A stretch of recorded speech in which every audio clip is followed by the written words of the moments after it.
Boa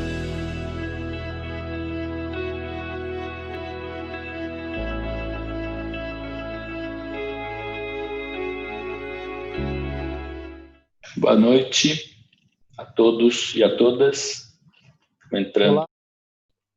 com mais um webinário da série Além da Visão, feito pela revista Universo Visual. E já começo falando que quem tiver questões pode fazer via chat do próprio site do Universo Visual, e propagandei para os amigos que a gente vai ter hoje uma conversa bastante produtiva, e eu estou animado para ouvir o que o Otávio Alves Júnior tem para dizer para a gente. O Otávio vai se apresentar, mas ele está na área de gestão com pessoas, liderança, e é um empresário de sucesso, e vai falar bastante de soft skills e do lado direito do cérebro, que eu já estou fazendo um spoiler do que ele está pensando, e o Marconi Santiago, que é um amigo de longa data, oftalmologista, expoente em cirurgia refrativa, livre-docência recente, brilhante pela USP,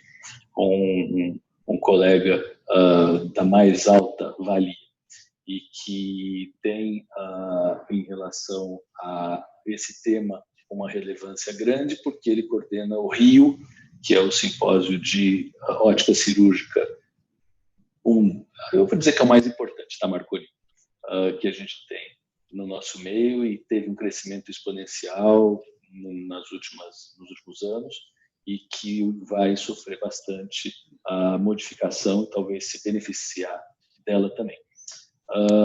Essa série de webinários, ela tem o pós-pandemia e o trabalho como o seu centro. Então, a gente tentou dividir entre como, onde e quando. O que vai ser o trabalho pós-pandemia, que é o que a gente vai discutir um pouco hoje, né, o como, e nas próximas semanas a gente vai falar um pouquinho do onde e o do quando, porque o que a gente tem falado bastante e ouvido é que o muro caiu. Então, hoje a gente não tem mais aquele muro que divide a casa do escritório, do consultório, e nem o quando. Então, 2 da manhã a gente está respondendo e-mail, e 7 da manhã a gente está dormindo, ou vice-versa. Então, é uma organização mental, e aí bate bastante do que o Otávio faz e fala, que hoje é mais importante do que nunca.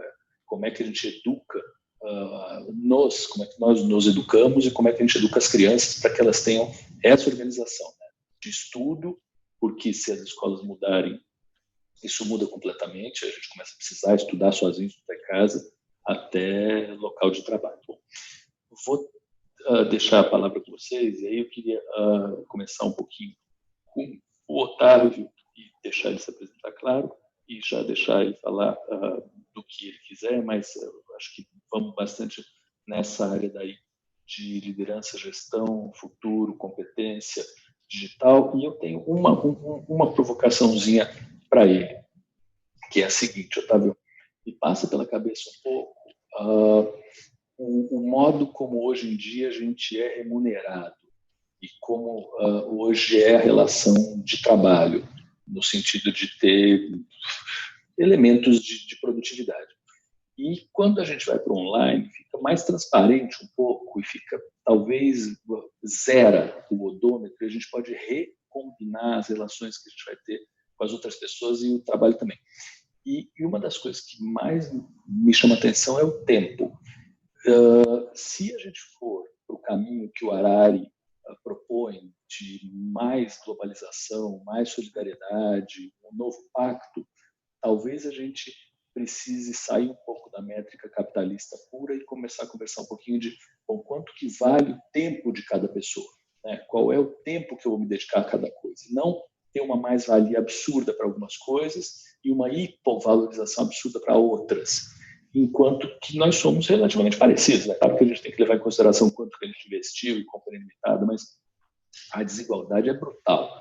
Então, quanto é que você acha que o tempo aí vai contar, e a gente vai poder ter um taxímetro dizendo: olha, eu fico com você 2 horas, isso é 10 vezes mais do que 2 minutos. Uhum.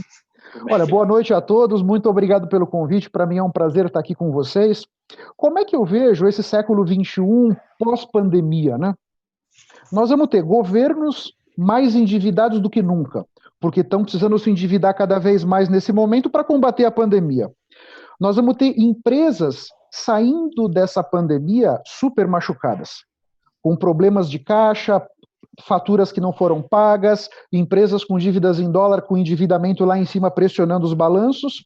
E nós vamos ter consumidores que tiveram uma experiência de isolamento bastante particular, então os hábitos de consumo mudaram muito, e via de regra, as pessoas vão sair também financeiramente prejudicadas dessa pandemia. Então, sob o prisma do trabalho, me parece que o pós-pandemia não é muito próspero com relação a postos de trabalho, pelo contrário. Eu vejo que a tendência grande, e eu já enxergava isso aí mesmo antes da pandemia, é que mais e mais os profissionais vão trabalhar por conta própria. É o Otávio SA, o Paulo SA e o Marconi SA. Cada um vendendo o seu expertise para empresas diferentes, né? Então, o mundo do trabalho, o futuro do trabalho, que de repente já é semana que vem, por exemplo, me parece que é cada vez menos carteira assinada e salário no final do mês, e cada vez mais o empreendedorismo. Então, os profissionais, a mudança de carteira assinada para empreendedorismo não é uma mudança trivial. De você trabalhar numa empresa fazendo algumas tarefas e receber o seu salário no final do mês, para você começar a brigar por cada nota que você vai emitir, são competências diferentes que você vai precisar. Então, me parece que todos os profissionais, já que você não sabe por onde virar esse facão, né? Todos os profissionais precisam estar preparados para esse novo mundo. Na América do Norte, por exemplo, eles tiveram, até antes da pandemia, o mercado de trabalho muitíssimo aquecido, mas as vagas que foram criadas foram todas da tal da gig economy, todas de pessoas trabalhando por conta própria, fazendo consultoria, assessoria. Me parece que nós vamos migrar para esse tipo de situação, né? Nesse cenário, você falou de produtividade, né?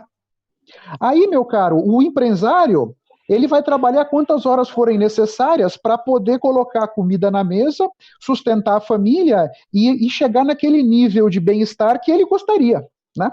Então, me parece que a questão das horas de trabalho se desconfigura totalmente. Eu posso querer trabalhar 6 horas por dia, porque eu tenho um nível de bem-estar um pouco menor, você pode querer trabalhar 12, 15. Aí me parece que o futuro do trabalho está caminhando nessa direção. E é importante que, agora, o grande ponto disso tudo são as pessoas pouco escolarizadas, em particular no nosso país, né? Então, os pouco escolarizados realmente é um desafio. Como é que nós vamos lidar com isso? Porque essas pessoas vão ter cada vez menos espaço. As tarefas repetitivas, que normalmente são aquelas que vão ser desempenhadas por pessoas pouco escolarizadas, rapidamente elas vão ser automatizadas. A pandemia causou um fenômeno, paradigmas de décadas foram quebrados em dias, em termos de digitalização, em termos de home office, ferramentas digitais e tudo mais, porque as pessoas não tinham escolha. Então os senões foram deixados de lado porque ou vai ou racha. Isso vai fazer com que mude muito a percepção do empresário, a percepção das empresas, no sentido de adotar técnicas de digitalização e automatização. Então, rapidamente, eu acredito, em função dessa questão econômica que eu acabei de falar, as empresas vão estar desesperadoramente precisando reduzir custos e ser mais competitivas para poder se manter vivas, essa é a verdade, né? Então, essas pessoas pouco escolarizadas é um desafio para o nosso país em particular, né? Lá na Dinamarca é fácil falar numa renda mínima, porque você tem 99% da população, por exemplo, aqui, né, que são escolarizados, que têm um padrão de vida alto, eles vão sustentar 1% que não tem. Mas aqui no nosso caso, talvez sejam 20 milhões para sustentar 190 milhões, né? Sendo que parte desses 20 são funcionários públicos, né? Que não geram nada, né? O governo arrecada e oferece para a população, o governo não gera nada. Então é um grande desafio que nós temos pela frente. E vamos todos ter que juntos aí encontrar os caminhos para poder equacionar e aparar essas arestas. Legal. Aí vai um pouco daquela discussão do empreendedor por vontade própria ou empreendedor por necessidade, né? E acaba entrando por aí. O tempo, eu concordo com você, eu acho que vai muito ser menos 40 horas por semana, 20 horas por semana, mas é um pouco do quanto a gente vai dar conta de administrá-lo. Talvez aí também te perguntar como é que faz essa administração, a auto-administração do tempo, para não ficar maluco, que hoje tem muita gente doida com o tempo, assim, quando eu vou fazer as coisas, e a organização, principalmente. Como é que esse soft skill entra no próximo mercado de trabalho? Que é hoje, o que você está falando é isso, já está sendo. Então, não tem futuro, tem presente. Me parece que esse pós-pandemia, o verbo que vai ser muito importante é o colaborar. Me parece que na medida em que nós vamos migrar para o empresário SA, né, ninguém vai conseguir ter todas as competências necessárias para fazer tudo. Então, de certa maneira, a colaboração no sentido de eu poder indicar você e você me indicar, e na medida que nós três, por exemplo, nós vamos nos unir, cada um com as suas competências, para poder oferecer um serviço mais diferenciado para uma empresa maior, por exemplo, um projeto mais completo, né? E, portanto, mais lucrativo para nós, né? Acho que a colaboração passa muito daqui. Mas a organização, a administração do tempo vai ser também fundamental. Cada um de nós vai ter que encontrar esse equilíbrio. Cada um de nós vai ter que buscar dentro de si qual é a melhor maneira que eu opero.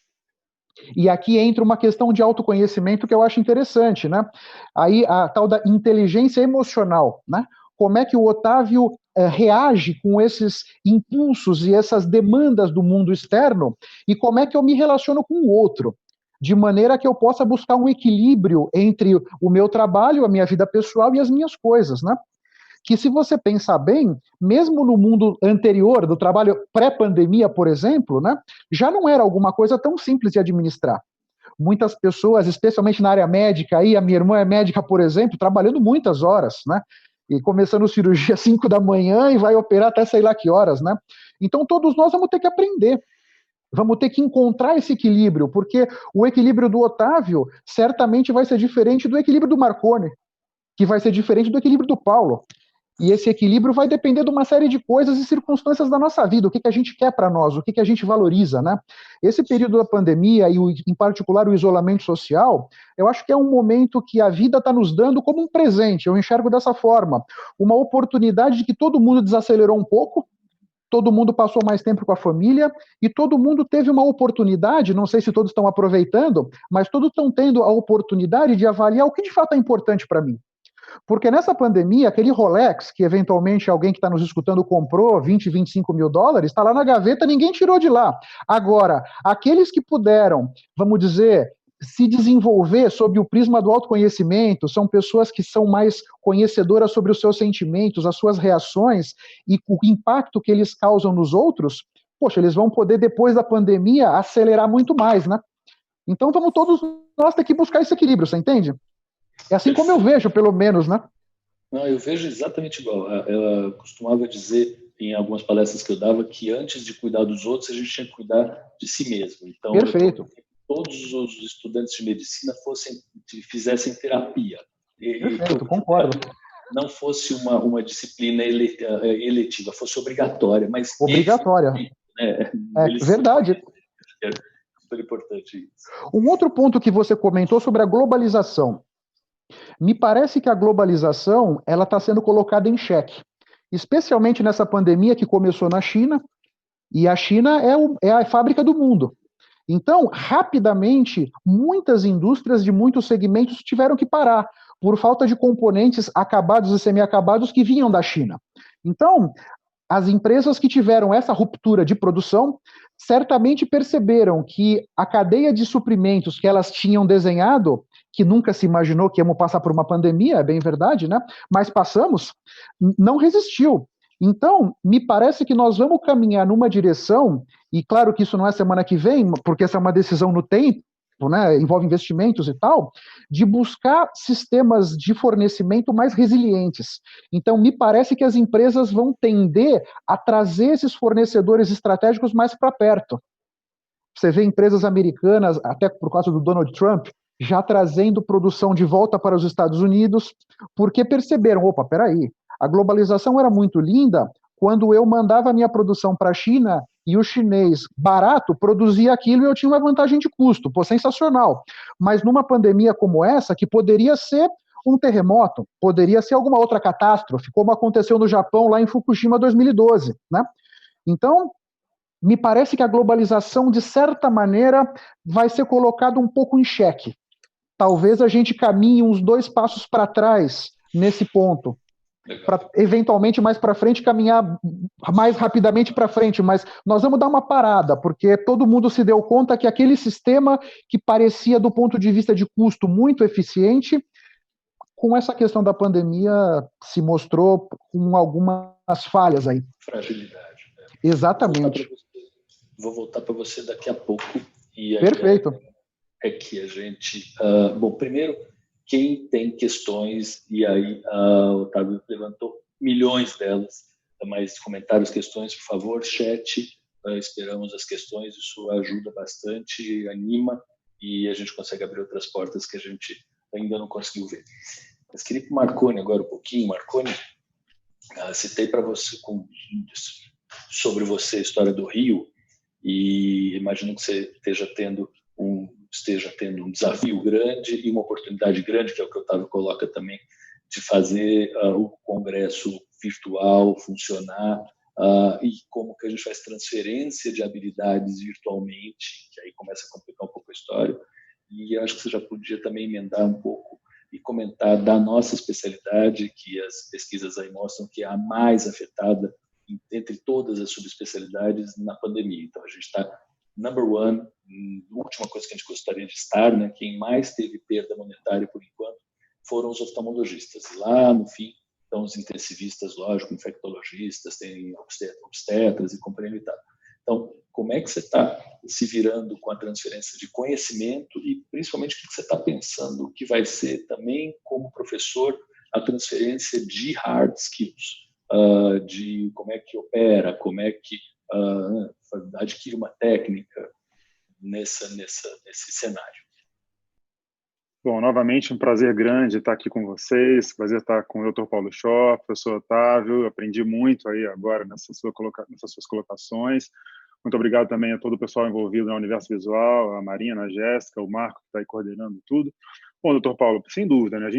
Eu fundei o Grupo Refrativa Rio em 2015, a gente fez o primeiro curso em 2016, e vamos para o 6º ano de evento já, e desde o início, nossa ideia em relação ao Rio, para quem não conhece, né, o Rio ele é de Research in Ophthalmology, né, de onde vem a nossa sigla.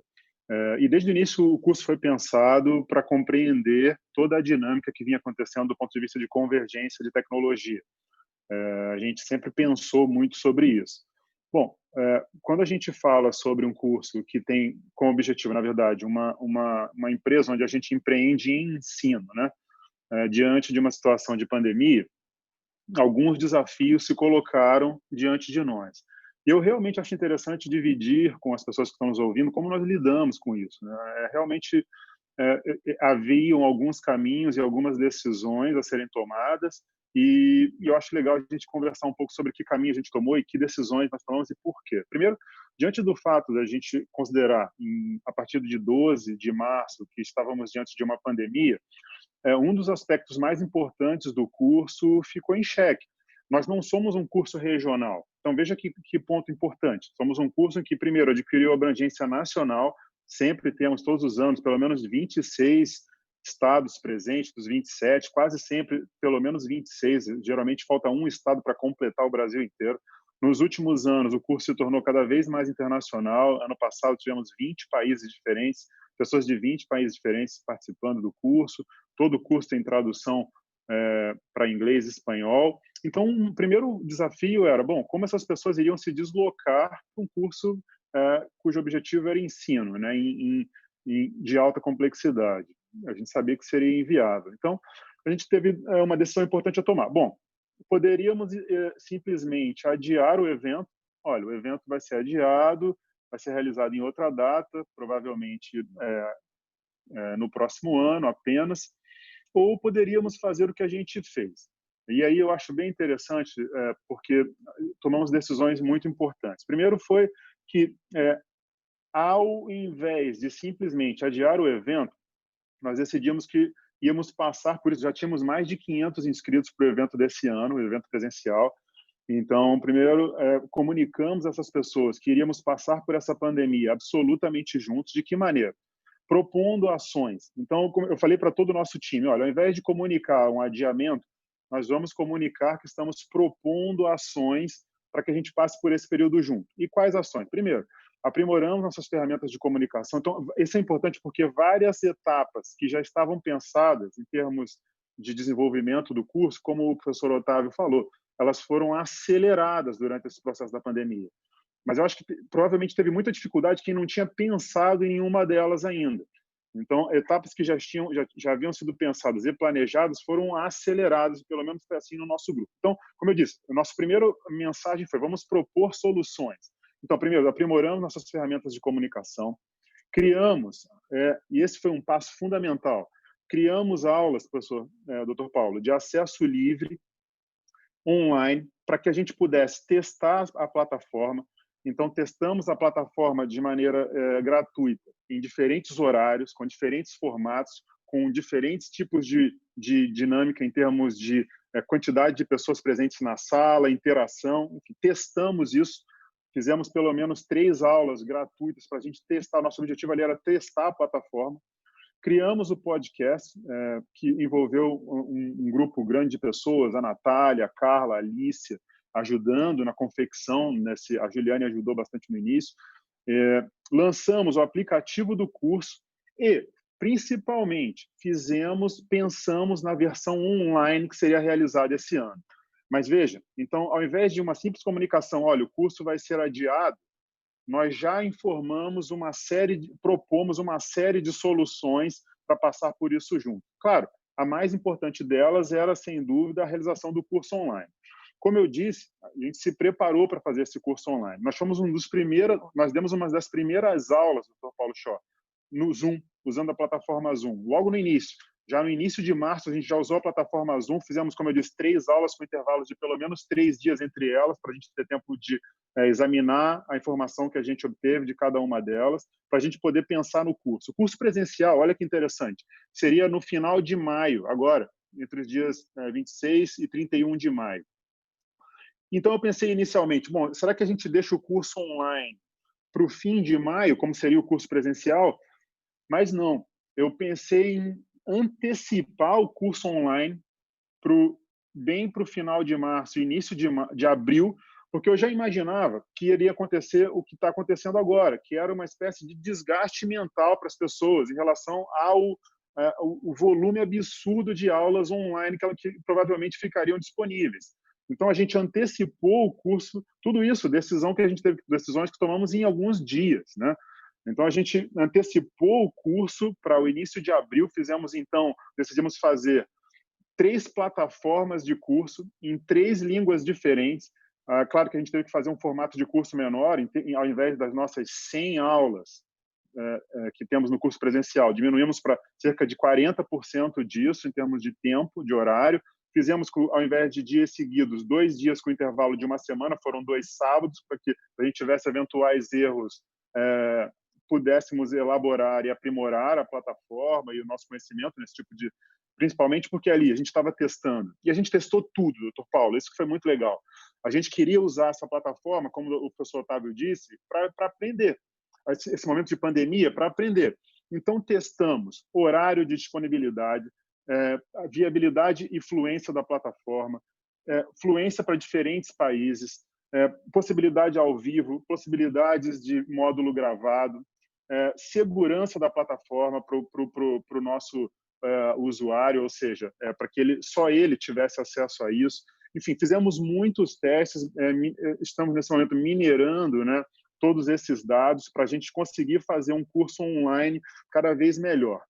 O mais interessante é que quando, professor Paulo, o senhor coloca assim, olha, será que a gente vai migrar somente para um evento online no futuro breve? Eu diria que tem 2 aspectos importantes para a gente considerar nesse ponto. Primeiro, que um evento, os eventos presenciais que vão sobreviver, na minha opinião, são os que oferecem, primeiro, e isso encaixa também com o que o professor Otávio falou, uma capacidade de melhorar a sua ferramenta de trabalho. Ou seja, ele, de alguma maneira, te capacita.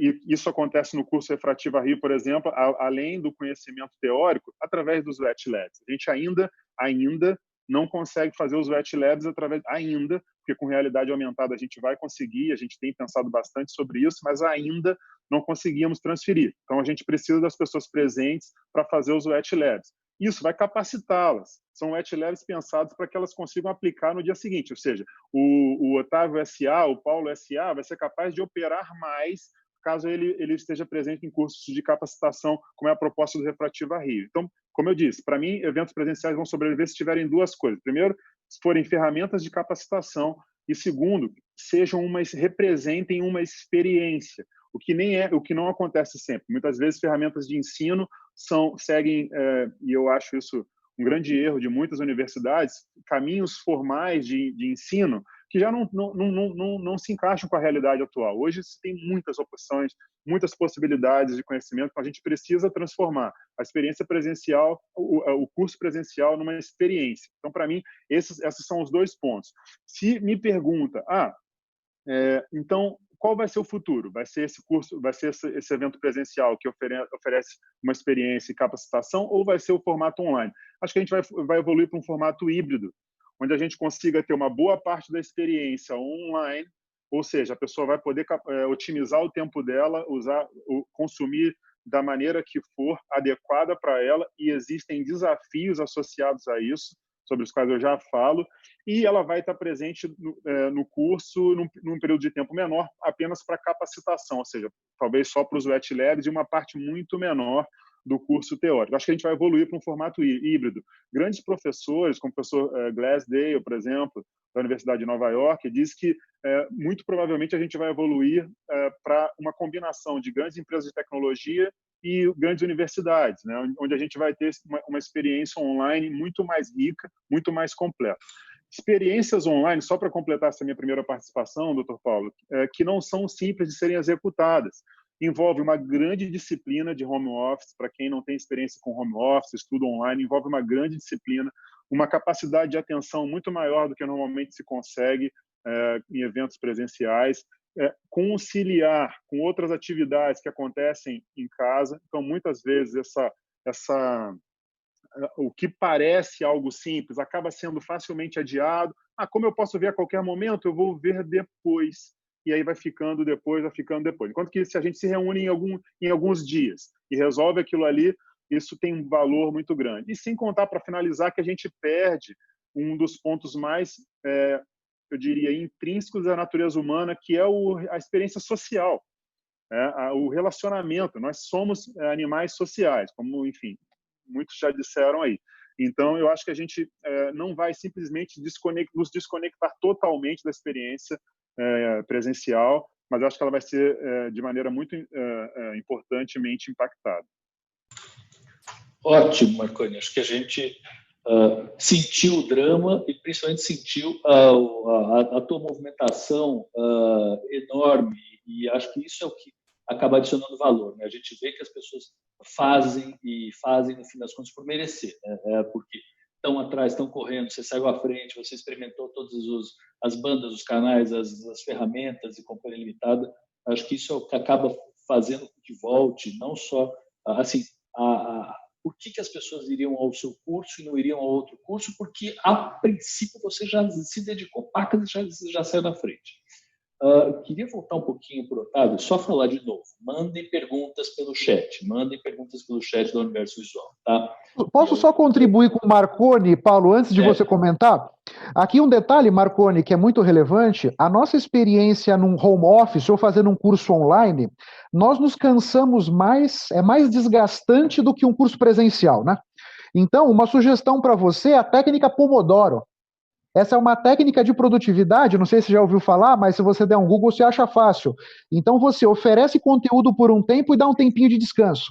Oferece conteúdo por tempo e dá um tempinho de descanso. Então, isso é uma sugestão para você considerar aí no seu esforço. E um outro ponto muito importante que tem pessoas que são mais visuais, outros mais auditivos, outros mais sinestésicos, como canal preferencial de aprendizagem, né? Então, você precisa também dosar isso para que todo o seu público possa aprender da melhor forma, né? Os visuais, os auditivos e os sinestésicos, né? Fica a dica aí para você buscar como encaixar isso na sua grade. Mas eu te parabenizo, porque é um grande desafio e você correu essa maratona aí quase em recorde mundial em alguns dias aí para operacionalizar. Meus parabéns. Isso vai agora no formulário de inscrição para você colocar, Marconi. Eu acho que essa dica é ótima. Quer dizer, qual é seu canal preferencial? E se você não souber, você vai ser ajudado a saber. E aí eu vou perguntar para o Otávio como faz para sacarrolhar da pessoa qual é o canal preferencial dela. E vou aproveitar para perguntar para você uma coisa, Otávio. A função dos consultores e mentores. Eu estava, antes dessa live, fazendo uma live com o pessoal do Bandeirantes. O Colégio Bandeirantes aqui, eles perguntavam um pouquinho da conversa de pós-pandemia, como é que vai ser escola, parada por Europa, como vai para todo mundo junto, grandes aulas. E aí voltou a história dos mentores para pequenos grupos que vão, no fim das contas, o canal preferencial que pequenos grupos conseguem ter. A gente consegue, olhando na cara de um a um, meio que sacarrolhar isso. E ainda fazendo coro com isso, uma coisa que a gente sente muito, com certeza você, Marconi, também, é que quando a gente está conversando, vocês dois, eu mais ou menos sei o que estão pensando, vocês mais ou menos sabem o que eu estou pensando. Mais ou menos. Isso porque a gente é bom de ler fisionomia, né? O médico faz isso o tempo todo e o Otávio também faz isso o tempo todo.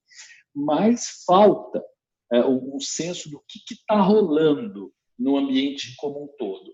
Aonde no ambiente real, só de você estar presente, das 10 pessoas da direita se mexerem um pouco mais, você já sacou que você não está fazendo tanto sucesso. E que ferramenta que tem para que online a gente consiga ter alguma sinestesia de sensação que estou fazendo sucesso ou é melhor eu mudar a estratégia?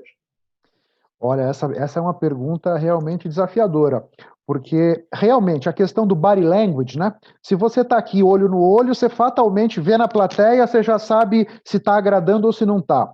Aqui no vídeo é muito mais difícil. Então, me parece, e eu não estou dizendo que estou certo, também é uma competência que eu estou aprendendo, eu estou trocando esse pneu do avião voando. É você engajar as pessoas. Me parece que a grande questão é essa, né? Então, se eu estou dando uma aula na Fundação Getúlio Vargas para 20, 30 alunos, se eu estou em sala de aula, eu estou olhando para as pessoas e eu vou tentar deixá-los todos inquietos, porque eu vou perguntando uma hora para cada um, né? Aqui no vídeo é a mesma coisa.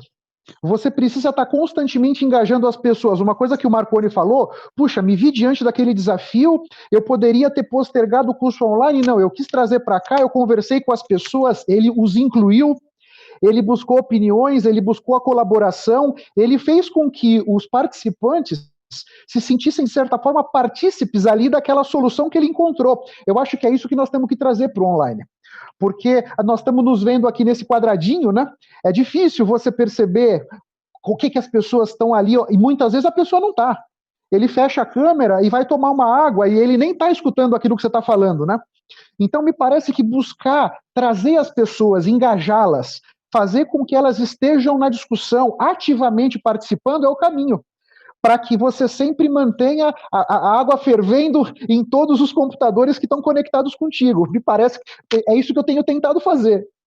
Legal, eu acho também que... Mas veja, se eu puder contribuir, doutor Paulo, só um segundo, nisso que o professor Otávio colocou, que é realmente muito importante, e aí 2 pontos. Primeiro, uma das e o que o doutor Paulo disse, né, saber o que está rolando ali, né, o body language, isso é muito difícil, foi o que eu mais senti falta.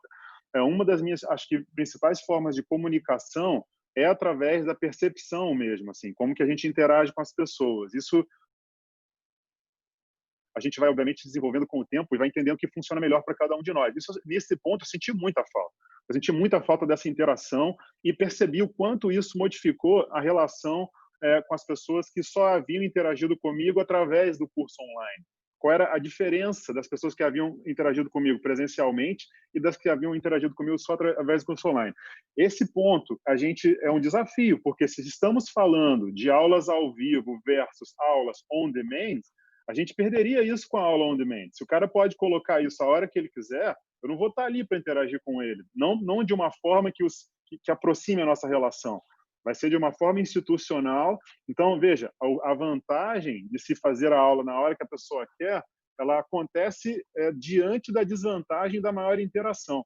É muito difícil resolver esse desafio. Eu acho que, dentro de todos os possíveis, para mim, o desafio da interação é o mais difícil de interagir. Caso a gente evolua para plataformas sob demanda, eu acho que vai fazer parte dessa nova experiência online, ela vai evoluir para isso, né? Não basta ser só online, ela democratiza, e até a grande diferença em relação à globalização das ferramentas de produção, né? Que realmente os riscos de pandemia fazem com que a gente tenha que, talvez ocorra essa mudança de locais de produção. Do ponto de vista de ensino, agrega mais. Por exemplo, a gente vai ter grandes marcas de ensino que fizeram essa migração mais rapidamente, sendo muito mais escaláveis.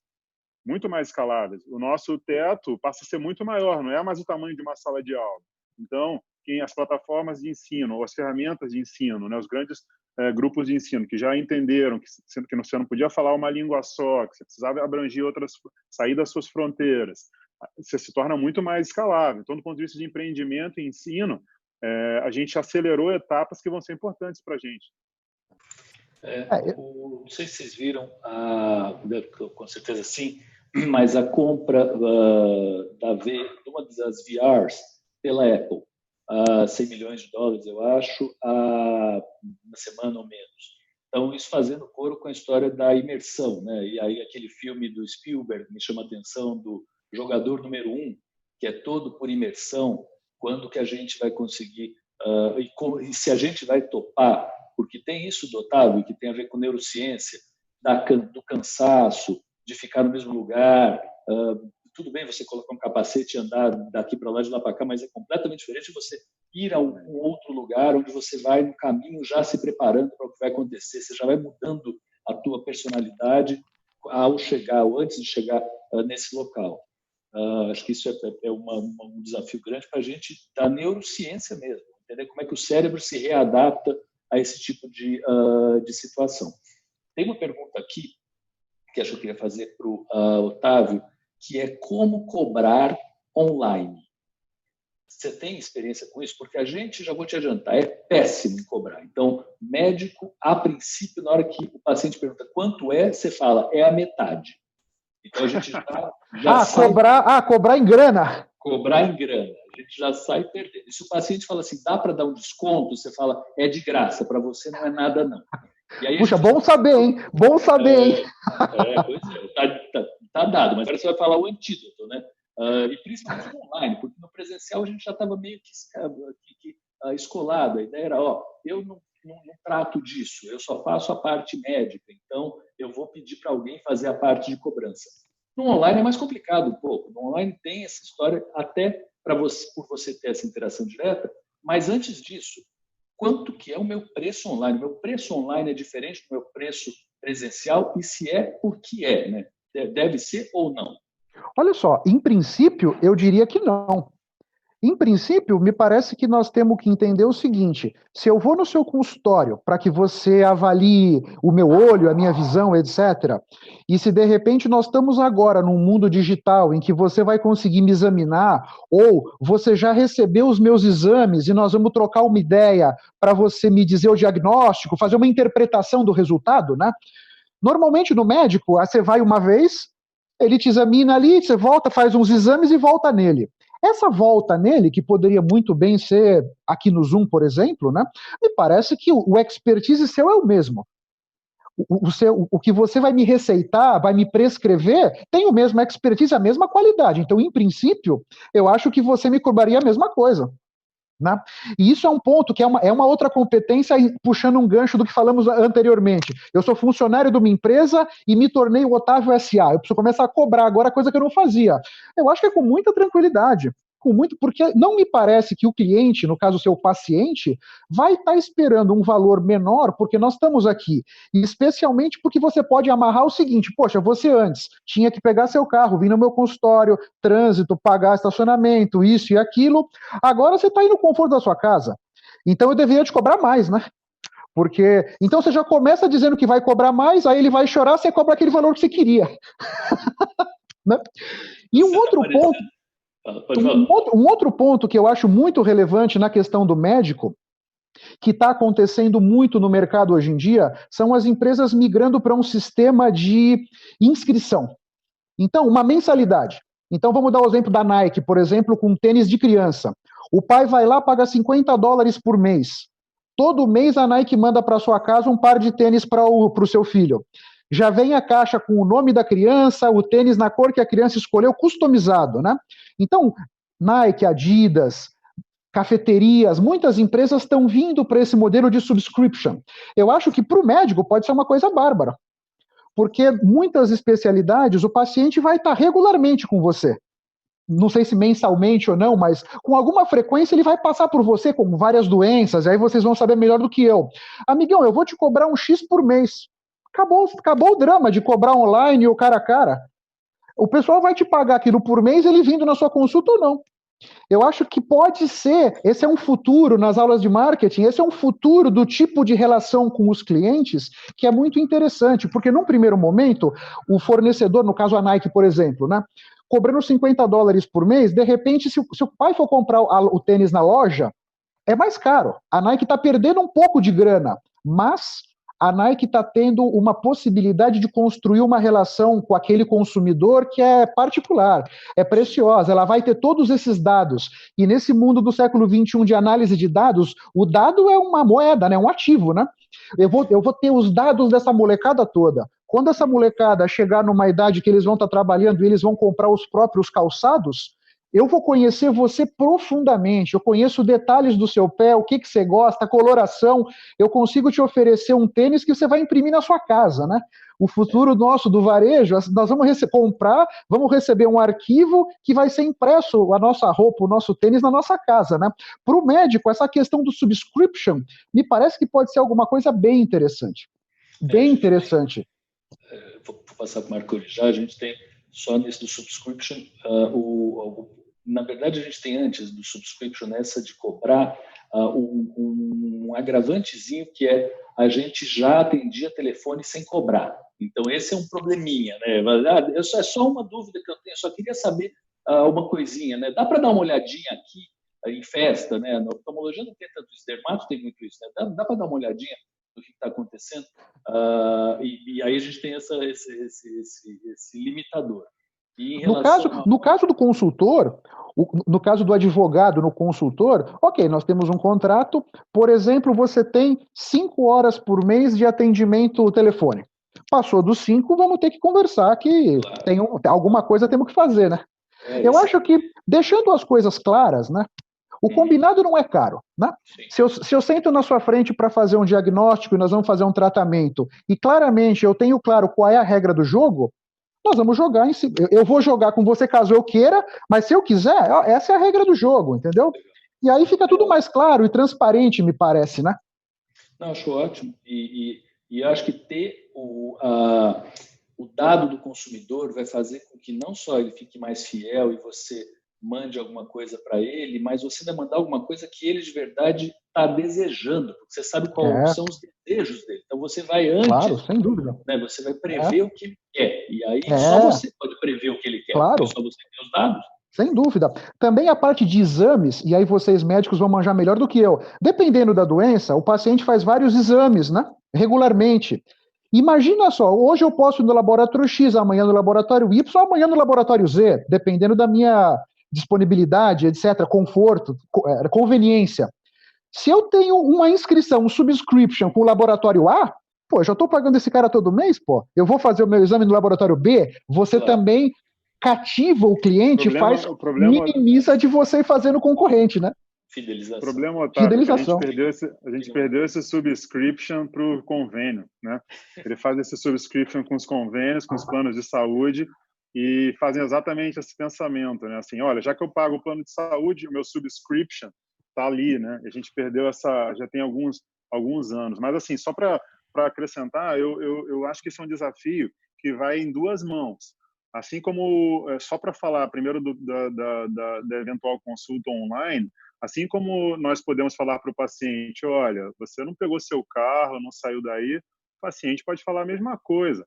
Olha, você não tá usando sua clínica, você não está acendendo a luz, não está pagando secretária, você está na sua casa. Então, o seu valor é o mesmo, mas o preço pode ser diferente.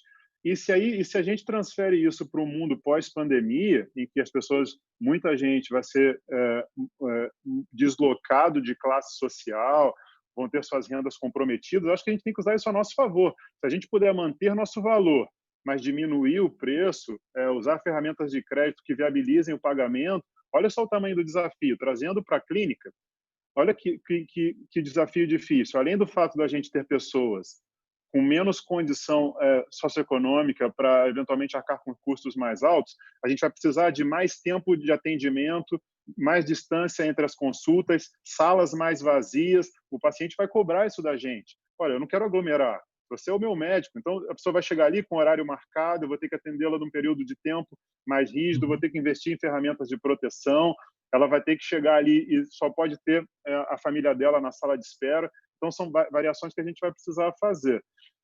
Do ponto de vista cirúrgico, só porque está acabando, doutor Paulo, nosso tempo, eu queria só trazer esse dado que eu acho interessante. A gente vai chegar, por exemplo, a gente que lida com cirurgia eletiva, são 28 milhões de cirurgias eletivas canceladas ou adiadas. Mesmo que a gente aumente em 20% o nosso volume cirúrgico, em termos de cirurgias que a gente consegue fazer, e é legal porque casa com o que o Otávio disse lá no início, a gente, para fazer isso, a gente não vai poder operar o mesmo número no mesmo período de tempo. A gente vai ter que aumentar o nosso tempo de trabalho, porque a pessoa não vai poder ficar, a gente vai poder trazer mais gente para operar em 2 horas, em 5 horas. A gente vai ter que trabalhar mais tempo. Então, vai depender do seu nome SA, se você quer trabalhar 8 ou 16 horas para poder operar mais gente. Mesmo que a gente aumente em 20%, a gente demoraria pelo menos 45 semanas para tirar o atraso de cirurgias, o backlog de cirurgias adiadas ou canceladas nesse período. E acho que vale a pena chamar bastante atenção disso, né? Está todo mundo mostrando a quantidade de pacientes que estão com um prejuízo grande funcional por não estarem indo às consultas de rotina. Não é nem consulta de refração, mas é consulta para ver pressão, para ver diabetes, eles estão tendo AVC, estão infartando em casa. Então, acho que essa mensagem é fundamental. É pandemia, sim, é para fazer isolamento social, sim, e é para ir ao médico, sim. Não é para ir ao médico para, eventualmente, trocar o óculos, mas é para ir ao médico para ver se você tem descolamento de retina, para tratar do seu glaucoma, que está descompensado. Não parou, né? Não teve um break e agora está tudo bem, daqui a pouco volta do mesmo lugar onde esteve. Né? A gente vê isso bastante na educação, uma preocupação enorme das crianças perderem esse ano letivo e depois não recuperam nunca mais, não vão voltar à escola. São complicações bastante grandes que a gente tem. Eu acho, sim, que a gente está encaminhando para o fim. Queria só comentar uma coisa do site do Otávio, que não sei se vocês já viram, mas ele tem um site interessante que ele tem a seguinte frase lá: eu não sossego nada, não sossego. E que é ótima essa frase. Tá a frase é muito boa. Não, nesse século XXI, eu acho que... eu acho que esse século XXI, especialmente na pandemia, todo mundo vive uma aceleração alucinante de tudo, né? Então, realmente, se você fica... Eu converso com as pessoas, se você passou um dia e não aprendeu nada novo, puxa, você já está ficando para trás. Porque está todo mundo aprendendo muitas coisas e são muitas ferramentas e muitas formas de você aprender coisas novas, né? Que a tecnologia te oferece, né? Então, se você não aprendeu nada hoje, amanhã você tem que aprender o dobro, porque para compensar, porque não tem jeito, né? A velocidade é tão grande e o número de ferramentas é tão grande que nós precisamos constantemente. Eu acho que uma grande competência nesse século XXI é a nossa capacidade de aprender, desaprender e reaprender. Porque nós temos que desaprender uma série de coisas para poder aprender outras, muitas vezes, né? Então, isso é uma competência fundamental que eu sempre comento com os meus mentorados, com os meus alunos, o pessoal que trabalha comigo, né? Meus caros, vocês precisam entender como é que cada um de vocês funciona nessa roda do aprender, desaprender e reaprender. Qual é o ponto mais difícil para você? Porque quando a vida te colocar à prova, você tem que girar essa roda o mais rápido possível para você ser eficaz e se manter na crista da onda. Senão você não consegue surfar, alguém vai dropar na sua frente. Né? Perfeito. Que tem a ver com o autoconhecimento que você tanto bate. Com certeza. E aí, só botar uma outra pergunta que a gente tem aqui do Alessandro, que ele fala bastante de curiosidade do participante. Aí eu queria que o Marconi começasse a comentar, depois o Otávio, com certeza. Mas ele diz um pouco que o vínculo acontece quando você tem um interesse por curiosidade. As pessoas... E aí faz um coro grande com o que o Otávio está falando, que é ir atrás. A gente tem um monte de gente que fala assim, eu não tenho tempo porque eu estou indo atrás de live, eu tenho uma atrás da outra, eu estou tendo competências ou estou adquirindo, não competências necessariamente, mas informações e estou cada vez recebendo mais coisa. E como é que a gente faz para que as pessoas tenham curiosidade e venham e participem de eventos online, das plataformas, de lives? Marconi, você teve essa experiência no curso, você ofereceu de graça, onde você, de verdade, a princípio, testou e falou, olha, dos jeitos que eu vou te capturar é não cobrando. E aí, mas isso não é suficiente, claro, de graça e ruim ninguém vai. Mas qual é a vírgula aí para falar, vamos aqui que aqui é legal, né? Qual é a curiosidade, surpresa, né? Alguma coisa que eu não estava esperando. Qual é o show, né, que faz com que as pessoas fiquem no online tão difícil de manter, além de não ter outra opção? Não, fundamentalmente, assim, na verdade, a gente fez plataformas de acesso livre, gratuito, para testar. Depois a gente fez uma versão online do curso cobrando. Então, a gente testou a ferramenta e depois inclusive, a gente ofereceu gratuito a forma online para quem já está no curso presencial, mas abriu as inscrições para quem queria fazer só o online. Mas isso depois da gente já ter testado. Para mim, fundamentalmente, tem dois pontos importantes. Assim. Eu acho que, fundamentalmente, o que mantém a atenção é a qualidade do conteúdo. Assim. Mas existem ferramentas que, mesmo o conteúdo sendo de qualidade, mantém a atenção viva. Então, obviamente, a interação com as pessoas, ferramentas que a gente usa muito no curso, uma coisa que é bastante estudada e que é pouco usada, as pessoas ficam com fome, elas cansam. Então, se elas não estiverem bem alimentadas, por exemplo, elas simplesmente perdem a atenção. Isso não é uma invenção, isso é definido, bem estudado. Então, elas precisam parar, precisam comer. Em casa, muitas vezes elas conseguem fazer isso enquanto vão fazendo. Mas é importante terem pausas para que elas realmente se alimentem e voltem. Agora, o ponto fundamental para manter as pessoas conectadas num curso online é a qualidade do conteúdo. Embora a curadoria das aulas tenha que ser pensada para que a gente tenha oscilações entre temas mais profundos e cansativos e outros mais leves e que onde a cabeça da pessoa descansa um pouquinho, ela não precisa fazer tantas conexões para manter a atenção. A curadoria das aulas precisa ser pensada dessa maneira, ela também precisa de tempos livres. Porém, um dos nossos pontos mais importantes de conhecimento nesses cursos online foi que a gente precisa fazer ferramentas mais ativas para as pessoas voltarem do intervalo na hora certa. Então, por exemplo, a gente fazia, olha, depois do intervalo vai ter o sorteio, depois do intervalo vai ter coisas desse tipo, entendeu? Porque obviamente, assim, o cara já estava inscrito no curso, mas eu queria que ele aprendesse. O meu compromisso é com o ensino. Então, assim, se inscrever e não ficar na aula, eu vou sofrer com isso, entendeu?